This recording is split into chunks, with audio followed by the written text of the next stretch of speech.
Hey everyone, before we jump into this week's episode, I want to give you a little context. This conversation with Geoff was actually recorded last year, right before we hit the pause button on the American Land Seller. You know, at that time we were in the middle of the beginning of building Iron Horse Land Company, and it required our full focus. So the podcast took a little bit of a backseat for a season, but this conversation was way too good not to share. We just wanted to share with you that this is a little bit of old information. Geoff is officially the Realtors Land Institute president right now.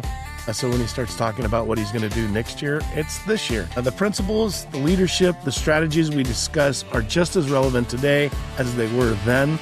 I'm glad we're finally bringing it to you. I hope you all enjoy. This week on the American Land Seller, we sit down with 2026 Realtor Land Institute president, Geoff Hurdle. Geoff is a respected leader in the land brokerage space who has built his career around discipline, relationships, and long-term vision. Geoff brings decades of experience navigating land transactions, market cycles, and the realities that separate hobby agents from the true land professionals. We talk about what it really takes to build credibility in this business, how markets are shifting beneath our feet, and why the agents who win long-term are ones who commit to the mastery, not shortcuts. If you care about the future of land brokerage, this is one you don't want to miss.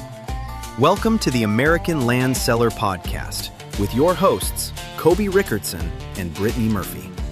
Kobe is an accredited land consultant and the CEO managing broker of Iron Horse Land Company, a multi-state land brokerage specializing in farm, ranch, recreational, and development land across the heartland. Brittany is the Chief Marketing Officer of Iron Horse, bringing top-level marketing strategy, brand development, and creative execution built specifically for the land business. Each week, we bring you real-world insight and expert conversations on land sales, marketing, regulations, economics, and the trends shaping the land market across America. Okay, Kobe and our special guests, let's get started. All right, welcome back to the American Land Seller Podcast. We are here with the great Geoff Hurdle today. Geoff, how are you this fine day? Great is a stretch, Kobe. I'm great. How are you doing? I want to make you feel real good when we get started here, Geoff, so you smile the whole time. We don't want to have any confusing looks or frowns or anything like that. I got you. I appreciate you having me, Kobe. Yeah, this is fun. Geoff, I wanted to kind of start out. You have like so much stuff that you're into, but I know that you are getting ready to take over the Realtors Land Institute as the president next year. Mm-hmm. Kind of wanted to talk a little bit this first segment about what is that like, like what is it like to be, taking over the brains of an industry, especially, in the wake of the president we have this year. He's been kind of a fun one and probably be a tough act to follow. Wow, that's a loaded question when you mentioned Dan.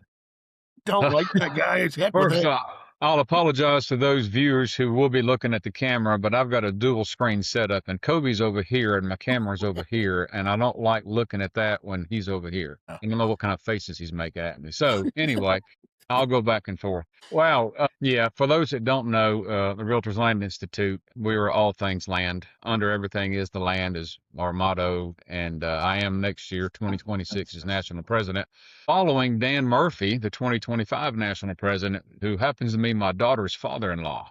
And that gets confusing because Dan and I have known each other and Michelle, his wife, for years prior to the kids even meeting. And that's a whole story that I could use the whole podcast for, and I won't. But nonetheless, Dan and I are close, and I couldn't be happier to run behind him, but unfortunately, I'm after Dan. Dan's a big, powerful speaker, big, West. He says from Mexico to Canada. He sells all things in the Rockies, and I'm just a developer in Tennessee and Georgia and do a little land brokerage work too. But RLI, it's a great organization. It's powerful. To be president is humbling. I had no idea when I joined in 2018, just 5 years ago, well, 7 now, that I'd be in this position. But I'm glad to do it. I'm glad to serve. I'm glad to give back. It's given a lot to me. I've got clients and friends that I would not have without this organization. And Kobe, you know what I mean. When I say it's family, it's a big one, but it is family. Yeah, it is an incredible organization. I think, man, I must not have joined too long after you did. Seems like it's been forever, but I guess it hasn't even been 10 years yet. And I said 5, jumped quick to 7 because I had to be a member 5 years to run for president. And there's another little story there where I had to wait another year, but I can't believe that's been 2 years ago. Running the elections when I became a vice president. Yeah. It's crazy.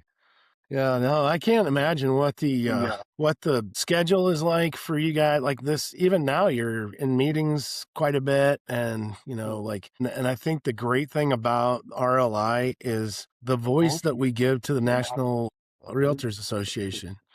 I didn't realize until last year when I agreed to serve on a NAR committee for RLI that was the case. The Realtors Land Institute really is woven into NAR, and I think they, from the way it looks, they take us fairly seriously on a lot of issues. Yeah, we are part of NAR. We are one of the commercial affiliates. There's us, there's CCIM, there's SIOR, there's others. And so we are officially part of them. We're, but we're on the commercial side. We're obviously most of NAR it focuses on residential, and rightfully so. But yeah, you're talking about time spent. Last week I was in Austin, Texas at a commercial affiliates meeting hosted by SIOR. Week before that, I was in Chicago at the NAR Leadership Summit. September, I go back to Chicago for the CCIM C5 Commercial Conference. I'll be there for 4 nights. And luckily, our offices are in Chicago, so I can swing through there and do it, kind of make two things out of one trip. But yeah, there's a lot of travel, a lot of time. I've got a meeting as soon as we get off here. I'm going to be logging in late to a budget and finance meeting for RLI. But like I said, that going in, you accept it going in. Delta is now my friend. In the last couple of years, I've done more flights than I have in a while. But yeah, it is time consuming. That it is. Yeah. What when you've joined fairly recently for somebody that's going to be the president. Did you know, like, what got you into the Realtors Land Institute? What forced you to pull that trigger after being in business for quite a few years? I started my business in 1992, which was part of my father's development business that he started in 1969. He'd never heard of RLI. Actually, I didn't discover it after he passed. But I'll tell you, and it's kind of, they laugh on the executive committee. We talk about, how did you discover RLI? And I'm like, a Google search looking for something totally different. I stumbled across it and I just hit like okay or whatever and saw what it was. And I thought, well, no, I've been in the land business at that point. It was about 30 years. I'm like, well, I'll join, and see what they have to offer. And I hit the join button, dropped in my credit card, and I went on to what I was looking for. All of a sudden I start getting emails and I get the, what do they call those? The e-properties across emails. And then a few weeks later, they announced the National Land Conference, which I'll pitch a couple of different conferences here today.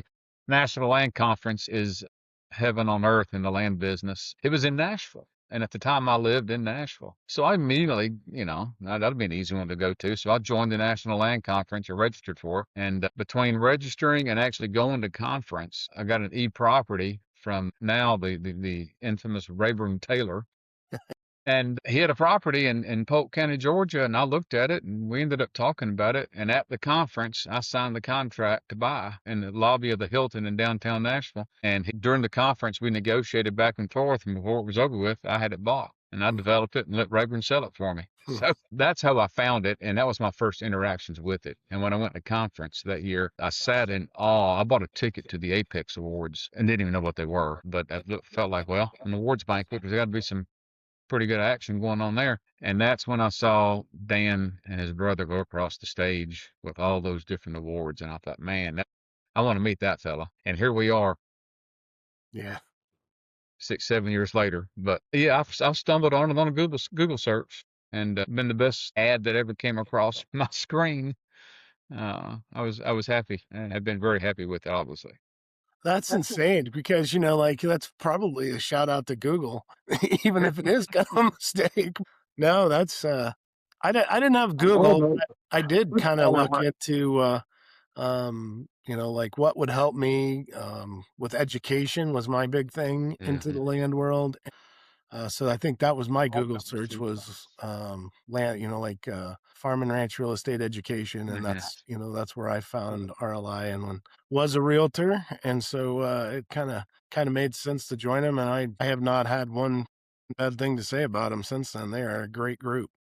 They certainly are. Yeah, education, that's our mantra, man. We have obviously we bestowed the ALC designation and the coursework it takes to get that along, and there's even more. I mean, you don't have to take every single class. There are electives and some of that. We have our core, of course, but our education is by far top notch. I mean, and we're continually improving, updating and changing and adding. So yeah, you can pitch the education of RLI, and no one could ever say anything other than high praise. No, that is definitely the truth, and even despite some of their instructors, because I do that. And I know of whom you speak, Mr. Taylor. No, I'm just kidding.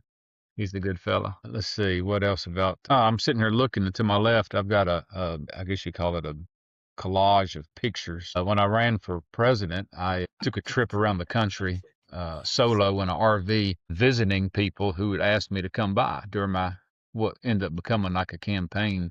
Go ahead and put it out there. If you ever get on RLI's Facebook page and you say, "Hey, who wants me to swing by?" That would be everybody. And I didn't have time for that, but I made this little collage. I don't know if you can be able to see it, but this was when these are just some of the pictures that I took when I was on the trip. But I keep that right there on my desk.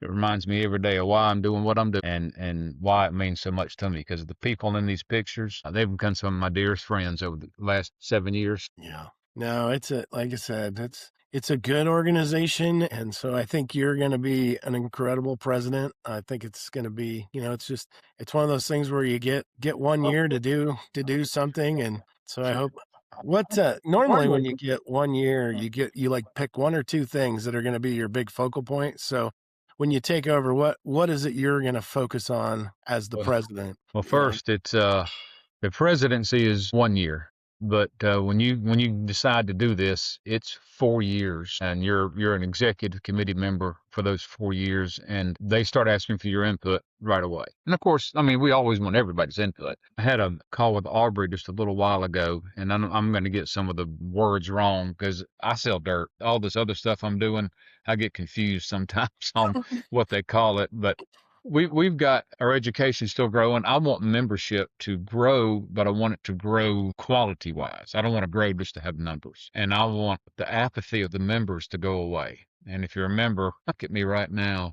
Get involved, stay involved. I cannot tell you how many, I mean, I'm not going to say dollar wise, but how many deals I have done that I would not have even had an opportunity if it wasn't for RLI and being involved. So growth of membership, a growth of quality membership, and then involvement of the people. I'll always do this, but I'm going to try to be a little more focused on it during my year's presidency to get people off the fence and just get involved. And I don't mean run for president. I mean, go to a chapter meeting, get on a podcast with Kobe, look up the members and see if there's anyone you can reach out to that might have an interest in what you do, and see if y'all can put a deal together. Come to conference. Certainly come to conference. Getting involved doesn't mean you have to lead, but if you do get involved, you might get that urge. I'm just saying, it happened to me. Really where I think that's what I have learned is that if you're a passenger on most organizations, you really don't know what you're missing until you dig into it. And reality is like you're getting the same paycheck that I am. So I mean, to be president. And so it's a great opportunity to make an impact in the industry, which was my goal from the very beginning is to make a positive impact in the industry. And so being a part of the organization on the committees and that's just a great way to leave your mark a little bit, even if it's not a whole lot. Mm-hmm. Everybody involved that I have met is incredible. I mean, the people are just absolutely top notch. So yeah, I think that, like you, Dan, Matt coming behind you, like you guys are, to have that team together to kind of look at, like what do we want to accomplish? I think it's great that focusing on quality membership is probably, the best thing you could to focus on. I'm going to give it a shot. Well, I am going to focus on it. I hope I can have an impact on the numbers, both membership and those involved who are members. Yeah. Yeah. And to help you out, I think a little bit, the this year's which committee is it that I'm on that's working on calling everybody? We're calling, trying to touch base one-on-one with all the members in the organization to just kind of go over what's available to them and to encourage them to serve on a committee or do that. That's fantastic. So I think Future Leaders is the one that we're doing that in. And yeah, I didn't know that was going on. That's good to know. Yeah, that's good to know. It's a big project, but we've kind of divided all the members up amongst all the people on the committee, and I think I've got about half of mine left to call. But we've been working on that, and so I think that'll help out a lot with your mission next year to get people to step up and want to do more. So, and I will mention. Go ahead. I will mention getting involved is also, like I said, coming to conference. So our 20th annual land conference is in March in San Antonio in 2026. So I would encourage listeners, you want to check that out. That is not anything. Once you go, you won't miss another one if you can help it. Yeah, it really is fun. It's got my plane booked, room reserved, and so we're going whether it happens or not, I guess. So hopefully there's stuff to do in San Antonio. I will be there. There's a lot to do, yeah. It's always in a fun spot. We always have a good time, especially the after hours. It is very fun. Well, I know you got to get off here soon, so let's take a quick break, and we will be right back. All right. The Land Report. The American Land Seller Podcast is proud to be sponsored by The Land Report. For landowners, investors, and land professionals who want more than headlines, The Land Report goes deeper. Market trends, data-driven insight, and long-form storytelling focused entirely on land. This is not residential real estate news. This is land. Big land. Working land. Legacy land. Visit thelandreport.com and see why it remains the most trusted publication in the land industry. All right, we're back here with Geoff Hurdle from Hurdle Land Company. Is it Land Company or Land Realty? It's Hurdle Land and Realty. Land and Realty.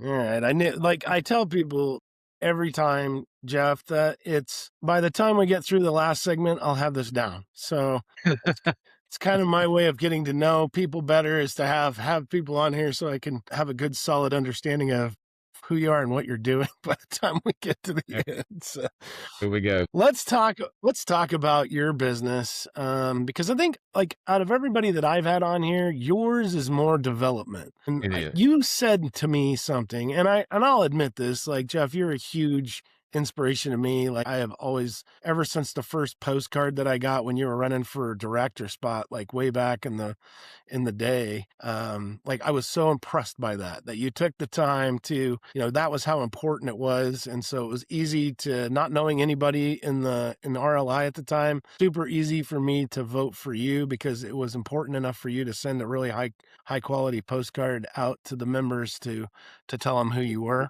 Well, thanks, Brittany. My daughter ran my campaign, and I know you know Brittany. Yes, I do. So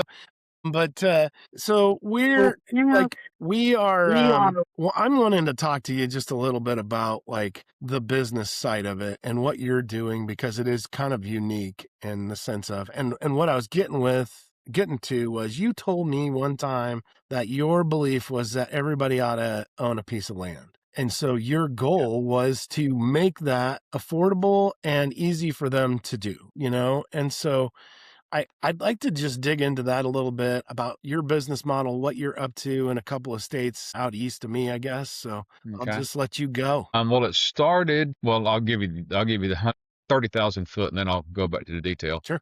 We buy, develop, sell, and finance rural tracts of land, usually 3 to 5 acres. That's in a nutshell what we do. Started in 1969. My grandfather bought some property. He was a farmer in Mississippi, in northwest Mississippi. Bought some property in Walton County, Georgia, east of Atlanta, about 35 miles. And back in the 60s, if you wanted to develop anything, you needed a dozer and a truckload of gravel. You could build a road. And that's pretty much how it went. So he developed it and sent my dad and a cousin down there to handle the sales. And a period of time goes by and they sold it all. And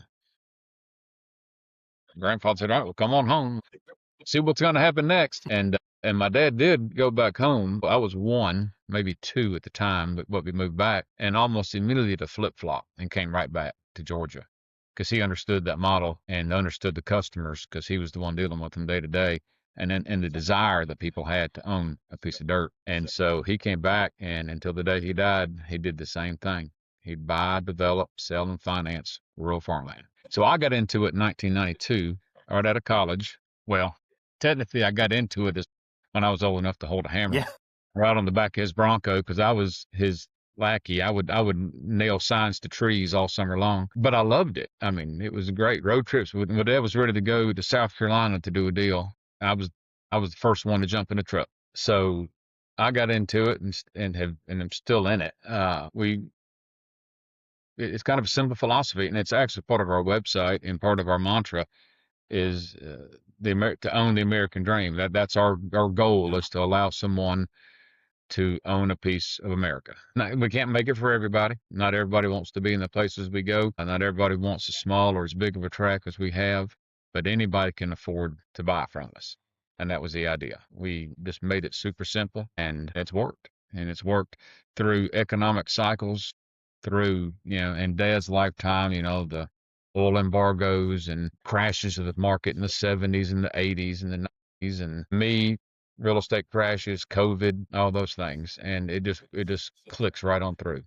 It never really takes a break. There's, because we finance and we are the bank, we have the issues that any bank would have. We have people who don't like to pay. So, the old adage, you don't pay, you don't stay. But in our case, if you don't pay, we reach out and ask what's going on. Why can't you pay? If you're a landscaper and you work for yourself and it's rained for the last 30 days and you can't get out and do anything, call me and you'd say, look, I've hit a snag. We work through that with you. You lose your job.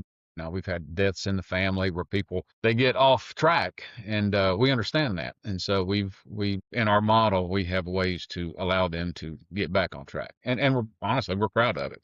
We're proud, not proud that somebody's going through a rough time, but we're proud that we're able to not be that bank that says, smack you on the hand and take your land away and go about our business. But there have been times, where people don't listen or don't hold up their end of the bargain or do it every month. Well, this week I'm a landscaper. Well, this week I was roofing houses and it rained, so we do have to do deed backs and foreclosures on people. Not saying we won't do it, but we just try to work with folks. And so I've built a business of notes receivable, and it's kind of the business model. Well, and I think what I think is the most interesting thing about it is you've got everybody from somebody that builds a pretty nice home on a tract of land to all the way down to people that either just go out there with tent camper or they, Oh yeah. like everything in between. And so it truly is selling the American dream. Our properties are all zoned ag. Typically, we don't have to rezone them. We understand there's a set of rules, and we can only do this in counties where you're allowed like one home per however many acres in an ag zone. And that's kind of what we model it by. So you will have people who immediately will get out there and grade and clear and start building a house. Manufactured housing is big on our properties. We allow, and this is what kind of people get kind of confused, but we allow any commercial agricultural enterprise. So I've had a couple of occasions where somebody bought it and just put up greenhouses and they farmed it or under glass. And we've had people who just farm it and they live, a few miles down the road, but they have a soybean crop, 5-10 acres of soybeans, and that's their hobby farm. I don't know anything about soybeans. I should know more than I do since we had some in Louisiana, but I don't think you can make a living on 5 acres of soybeans. So that's just something they do as a hobby. So yeah, we have, you're right, we have all points in between. And you'll have a soybean farm next to a greenhouse, next to a manufactured home, and then a stick-built house. I mean, that's just, they don't really care. That's just, they want to be out in the country, and we gave them the opportunity. Yeah. Was Like a lot of guys that I talked to that were selling stuff, like we had lots near one of the lakes in Nebraska that we were selling. During that period of COVID, I would imagine that got to be a pretty popular idea, is to, like, I want to get out of the city type of thing even. I was so nervous, like everybody in the world was. They started putting restrictions, you can't leave your house, or you got to wear the mask, or this or that.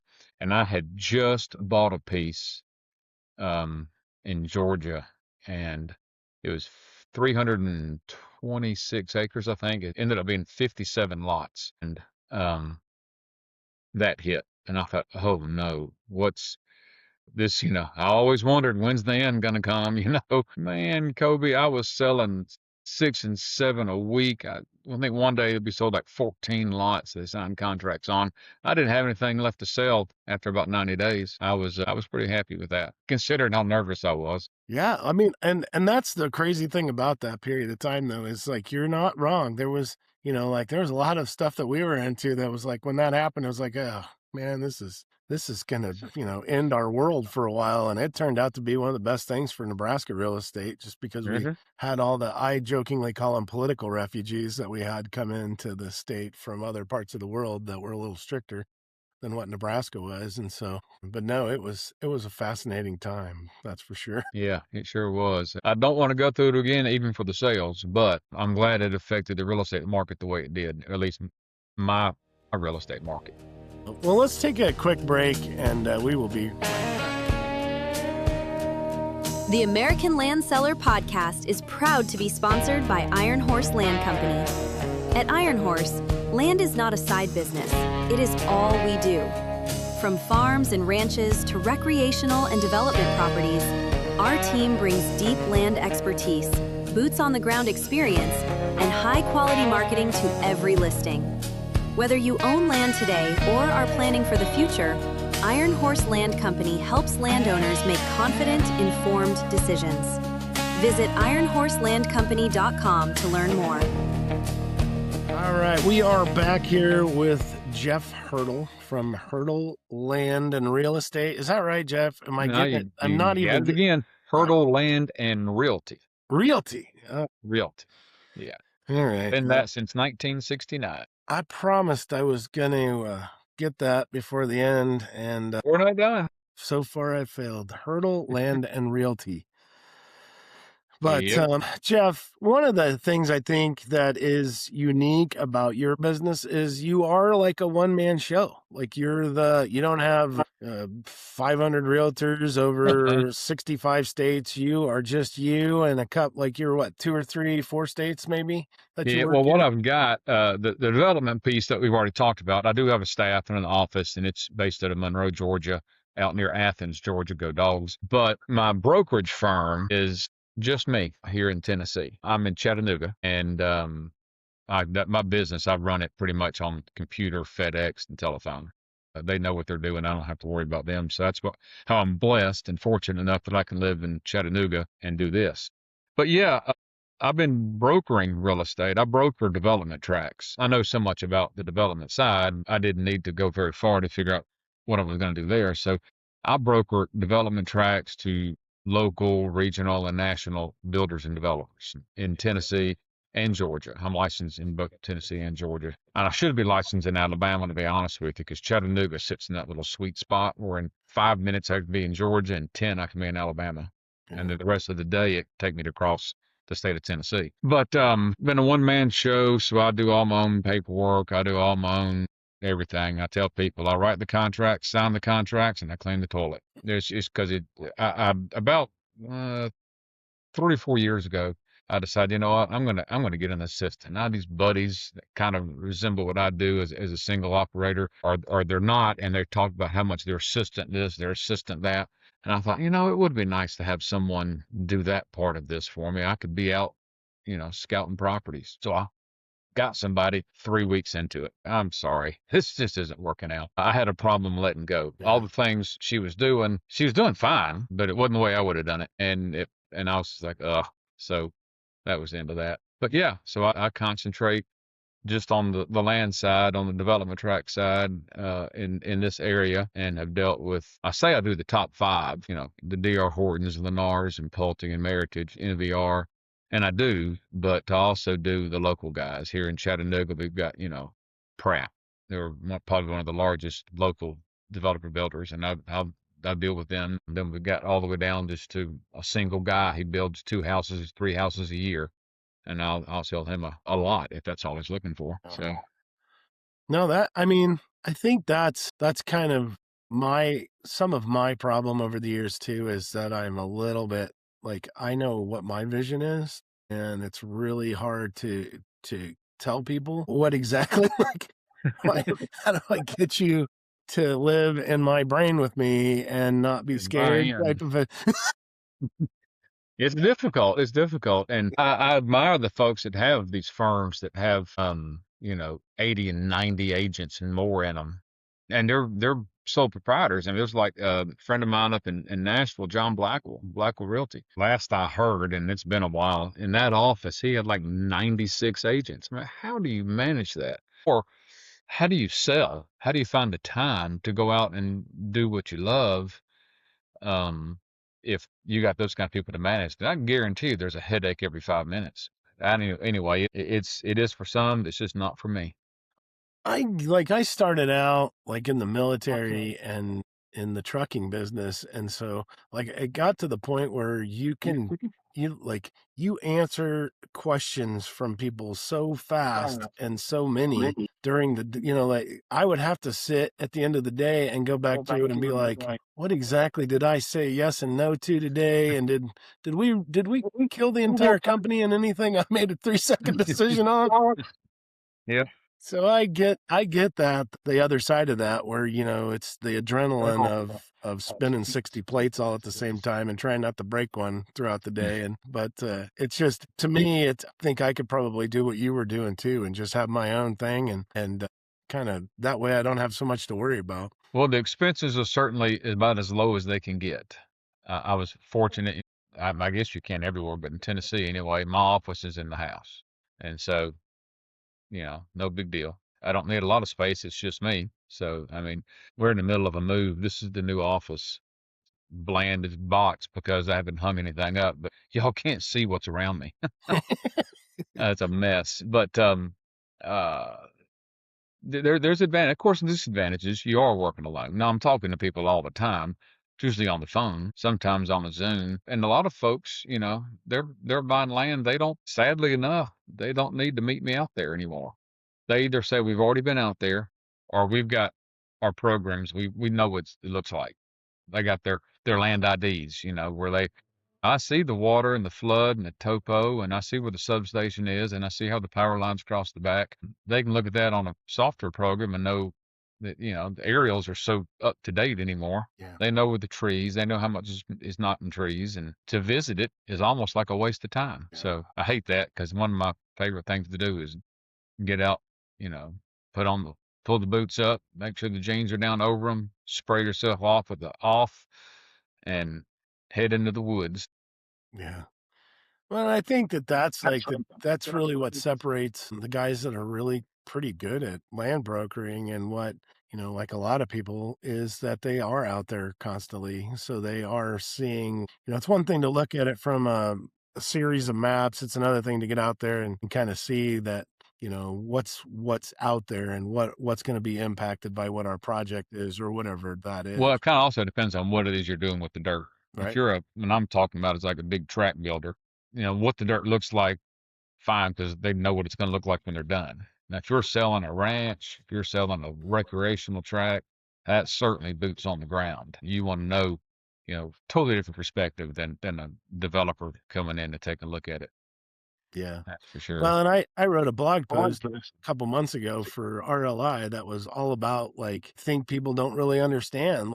Like it's not like selling a house where, like if I get a property that I'm in 2 to 3 weeks of getting things ready to list it, because we have to go research, water rights, and we have to research all the things that go into it, and photography takes days, not it's not like residential where you schedule a photo shoot and you can get it done in a couple hours. Like we have Mhm. to have. We were just laughing. I was out taking doing videos and photos for Brian Reynolds, agent of mine from South Nebraska, and I'm like, it's been kind of hectic time. And so I was like, man, we really need to come back out this evening and get like photos from from the Sunset. west side of this, because the shadows are all on the west side, and I'd really like the sun. He just kind of shakes his head at me and he's like, man, you are such a picky person. Like, these are great. This is, like, this is really good. And I'm like, yeah, like, I'd really like to come back out later if it wasn't a couple hours away. But no, so it's, like, it's just a different world than I think what a lot of people understand about what our guys that we deal with, in our businesses, what we do. Yeah. And especially, of course, you're in Nebraska, so y'all have some pretty large tracts, I'm sure. You go through some of those ranches out there in Montana, Colorado, Wyoming. They're talking about 30,000 acres. I mean, you show that for days. As Dan has said, they pack in. I mean, they've camped with clients on properties because it takes that long to see them. Yeah. You're driving in trucks, ATVs, helicopters. That'd be kind of cool. But I I, don't set those kind. I do know though, and I don't know if I'm talking out of school or not, but I do know they lease those helicopters. They don't own them. So I've made that comment to him before. Hey, I don't care how you take possession of it. That's cool. It is. They do have like almost. I think they would have one of the coolest like reality TV shows. Not just not just because of how fun their job must be to go do that, but It's I think their mechanics. personalities would make a really fun. There's no doubt about that. I can tell you, I'm from the Thanksgiving dining room table kind of fun. I mean, they have a great time no matter what they do. They are just Oh, definitely Seth. living large. They're large livers, that's for You know sure. Seth, don't you? Seth. Yep. Yeah, he's a hoot. I had like all their guys. I actually had Peyton in my son Peyton in my class when I taught Land U in Oklahoma this year, and what a great young man he is. So Yeah, I missed you out there, didn't I? I was yeah, out to you. yeah. I came in. I was like third from the end. So I came in right after. Let's see, Lauderdale, LIA. I came in, and Jeremy Stevens was teaching the next day. yeah, he was right before me. So I got to see him. I came in early, and so I got to see him and say hi. That's something I'll say. Anyone on the education committee that hears this right now, don't call me about it. But when I do finish up with the immediate past president position, I am going to look at doing some teaching. Yeah. Because I've always, enjoyed the people, and that's a great way. I mean, people like you and Rayburn and Jeremy, y'all have met so many members just because you've instructed a lot of them, and I'd like to do that. There's a few courses I'm not going to attempt to teach, but there's quite a few, transitional land and subdivision land development, land 101. I'd love to teach those. Yeah. Only in person. That's my thing. I don't want to teach on the screen. I'd rather be doing this in Nebraska. I'd have flown out there. We could have sat next to each other in your office. Yeah. I'd have been better off than this. We got an airport that's 30 miles from me now, so it's not quite as bad as it used to be where you'd fly into Lincoln and be 2 hours from my office. But I did teach my first class VIT, and it was awkward, and it was like site selection too. So it was like mostly breakouts, and so it was a tough one, and had a lot of fun. I have a lot of fun teaching in person. And I think I think a lot more people are, if you can get them close enough to them, you fill those classes. I mean, it's not, I've never been to one that's not packed out full, and so there's something to be said for the in-class, because I did a lot of my classes when I got my ALC.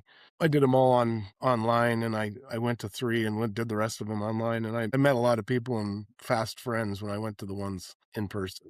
And that's what happens. And I this is kind of going way back to the beginning of the episode, but when I did what we used to call, what is boot camp now, we called it Land U. It was the same thing. And I was in Arlington, Texas, and those 9 days, and I sat next to a fellow named Walter Hatchett all 9 days. And Walter and I have become dear friends. And he's the one that introduced me to a as he called it, some kid getting into real estate. He said he's working for some big company up in Nashville. I taught him how to hunt when he was just a kid. You ought to call him. So I did. Ended up being vice president for development for Meritage Homes, becoming one of my biggest clients for that 2 or 3 year spread. And that's all because of RLI and all because of relationships that were made in RLI. And that happened to be through the boot camp. And yeah, but Walter and I, we stay in touch. I just talked to him the other day. He's coming to conference for sure, and he might come to the Southeastern Land Conference. I'm glad you brought that up, Geoff. Yeah. October, all you listeners, October 3rd and 24th in downtown Chattanooga at the Marriott Convention Center is the Southeastern Land Conference. 2 days of wonderful information. Day 1 is on commercial development. Day 2 is on residential development. We will have rec guys there. We will have developing guys there. We'll have all sorts of officials there to talk about different things. We have Bobby Mink coming to do an open panel discussion on development. It's going to be a lot of fun. Southeasternlandconference.com will get you there. Seats are limited and hotel rooms are booking up fast. So go ahead and sign up for that. It is an RLI Georgia and Tennessee chapter event sanctioned by RLI. We will have most of the executive committee there. Some of the folks from Nashville will be there.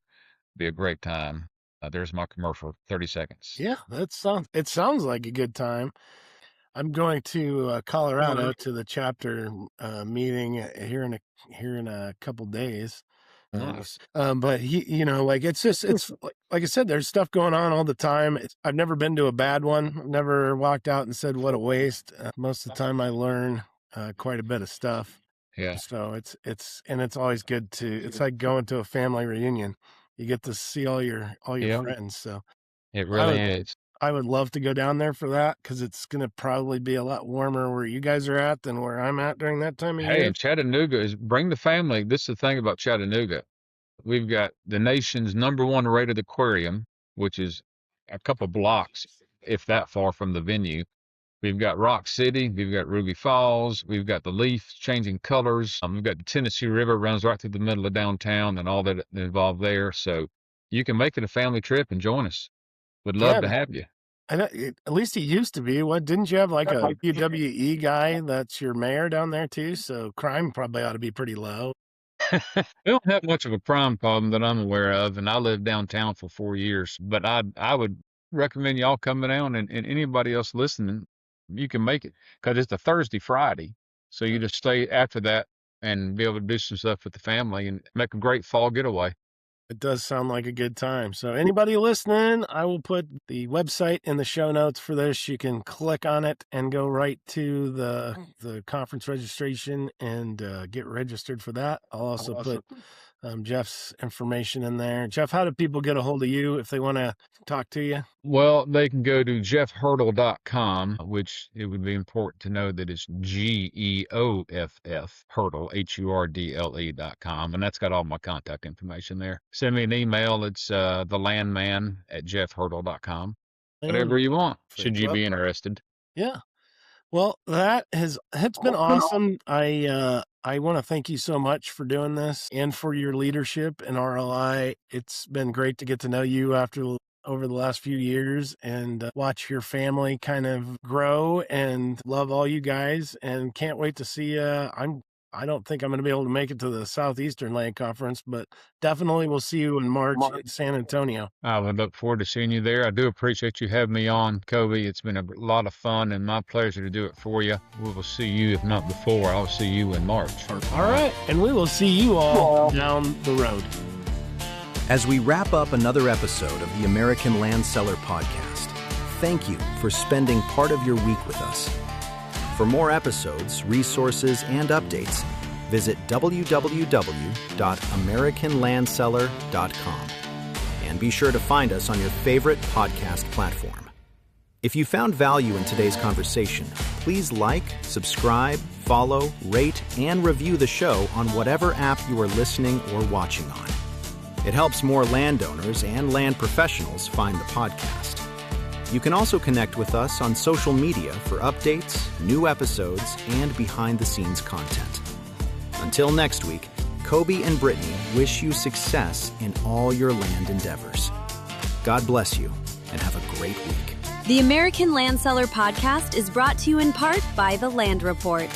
The Land Report is the premier publication covering land ownership, land markets, and the people shaping the future of land in America. From farmland and ranches to timber, conservation, and legacy properties, The Land Report delivers deep reporting, trusted insight, and long-form storytelling focused entirely on land. Learn more at thelandreport.com. We are also proud to be sponsored by Iron Horse Land Company, a multi-state land brokerage specializing in farm, ranch, recreational, and development land across the heartland. Built by land professionals, Iron Horse Land Company sets the iron standard through high-quality marketing, real-world land expertise, and a boots-on-the-ground approach that puts landowners first. To learn more, visit ironhorselandcompany.com.